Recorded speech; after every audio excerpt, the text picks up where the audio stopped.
Hi guys, and welcome back to Switch Up.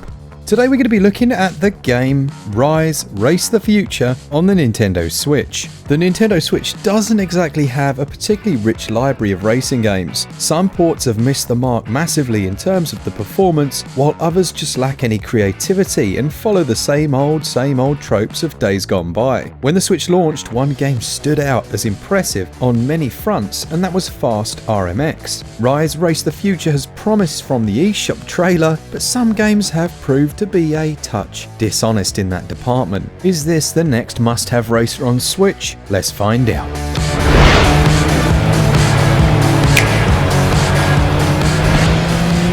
The first thing that's going to strike you when loading up the game is the sense of polish. It's quite a difficult thing to articulate, but with the sheer volumes of eShop shovel jockeys firing out nonsense cash-in titles for a quick buck, you get a sense very quickly of a developer who has spent the required time. Choosing between the challenge mode or championship is your first choice. You'll see straight away the most glaring omission being no multiplayer whatsoever. But don't leave just yet. There's far more to this one than meets the eye. I'll start with the championship mode. The first tournament you'll race in consists of 9 different races against a packed field of AI opponents. You can choose any of the vehicles you've unlocked and deck them out in some pretty sweet looking decals or a plain colour if you'd prefer. All of the statistics are shown up here, but the most interesting aspect is the option to choose your boost style at this stage. Something I've never seen before. What this means is, well, boost can either be accrued in a few choice ways, exceeding 70 miles per hour when drifting, or also you can have 3 set boosts that replenish on each lap. I love this simple little choice as it allows you to quickly tailor the experience without having to change the way that you like to play the game. The recent crash is a good example of a mechanic really dividing the audience, but here you can really do it your own way. The racing is not as arcade focused as the visuals would have you believe. In fact, it's somewhere in between a Ridge Racer and a Colin McRae in terms of the way the cars handle. What that means is that you won't be flinging yourself unthinking around the track. On the contrary, you'll need to plan your braking and acceleration almost as carefully as maybe a Formula 1 game, as the weighty physics will have you spinning out in no time if you're not careful. One notable element to the gameplay is the boost handling. When you use your boost, you'll notice a much improved grip on the track, but obviously at the breakneck speeds it increases the chances of you clipping an edge and launching straight off. The sense of speed is brilliant, and it's only aided by the boost ability. Unlike some games, you actually feel like you're on a track. Shifting from surface to surface will result in a tangible difference in control. From dusty roads to the super slick tarmac, and then something strange happens. Doc Emmett Brown rocks up and your car shifts into a DeLorean. I kid you not.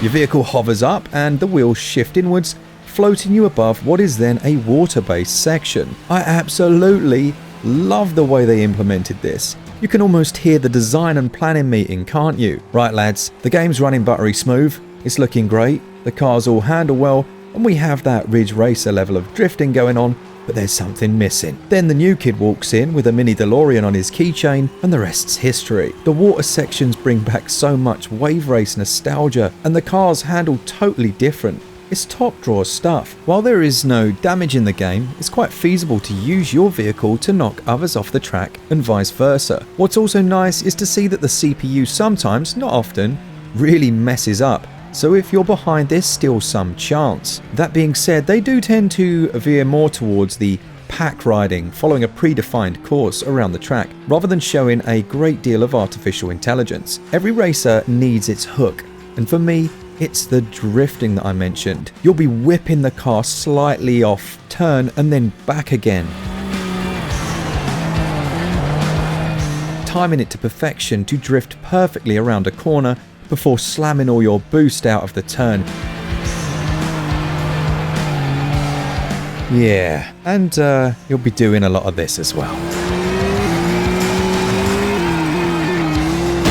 I finally dragged myself away from the championship mode, where I unashamedly spent far too much time as it was just so much fun, only to discover that maybe I was in the wrong place all along. Challenge mode allows more freedom to choose your next stage. These have varying win criteria, such as drift in a set number of times or never going into last place. This was great, and for the completionists amongst us, most contained optional objectives for a greater reward. It's times like these that I really wish the Switch had some achievements built in. There's nothing revolutionary about the game design really, but there is a strong focus on great vehicle control, excellent track design and stellar performance. So what's the catch, I hear you ask? Well, yeah, you might have heard me mention it right at the start. There is one big omission from this game. No multiplayer. There's time trial, which at least means you can race against your best times with a Ghost, but no dedicated local or online multiplayer options at all. Now, if you're like me, Colin McRae was never about multiplayer. It was pure racing and competing with all my own times while unlocking slick new vehicles. In this regard, the game excels far beyond my expectations.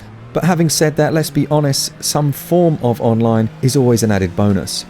Controls are straightforward and feel tight. There's some slightly less common button placement than I'm used to. By default, where I kept pressing the look behind button, expecting that to be the handbrake, it did catch me out a few times. Another solid aspect are the multiple camera angles, and there are 5 in total. I was always the one kid who used the on-bonnet camera, or the first person one. For me, that level of control just feels perfect. If you need a new solo racing fix after Fast RMX, or you're fed up of Mario Kart Racing and others, then I'd strongly recommend this one. Gameplay scores 17 out of 20.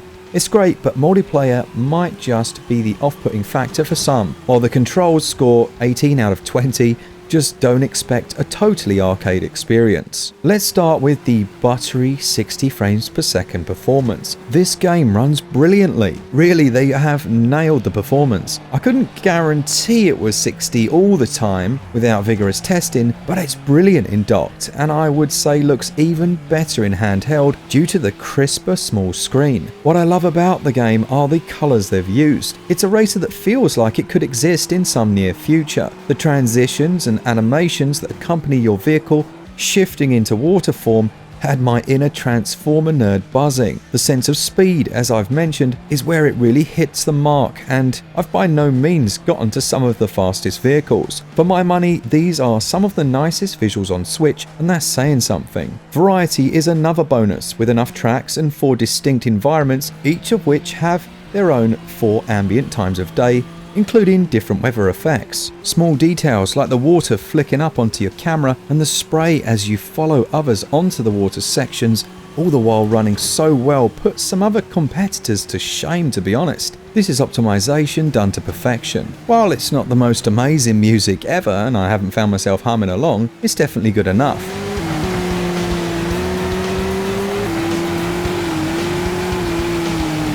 The best elements here are the cars themselves, as should be the case. Engines sound powerful, and the shift in sounds when changing to water or boosting your engine works. I just found the actual choice of nitro sound a touch irritating, but that's really just personal preference. It's okay. For me, the visuals score an 18 out of 20, mainly down to that beautiful performance and how crisp everything looks. I think they nailed it, while the audio scores 15 out of 20. The game costs £16, €17.99, or at launch $16.49. While there seems to be a slightly reduced US price, I'd say the value is solid wherever you buy this one. The 2 closest rivals are Xenon Racing, a much worse and more expensive game, and Fast RMX, an amazing and cheaper one. Neither of those feel like Rise Race the Future though. The wide arcing bends that allow for such smooth drifting and the land to sea transitions do a brilliant job of making everything so much more compelling. It wouldn't be that way if the cars themselves weren't good, and although 10 is a touch on the light side, there is a little customization to be had here. You're looking at a combined 128 different races and challenges to work through, and the time trials with Ghosts will keep the rest happy for some time. Again, no multiplayer is going to affect the overall value score. Value for me scores 15 out of 20.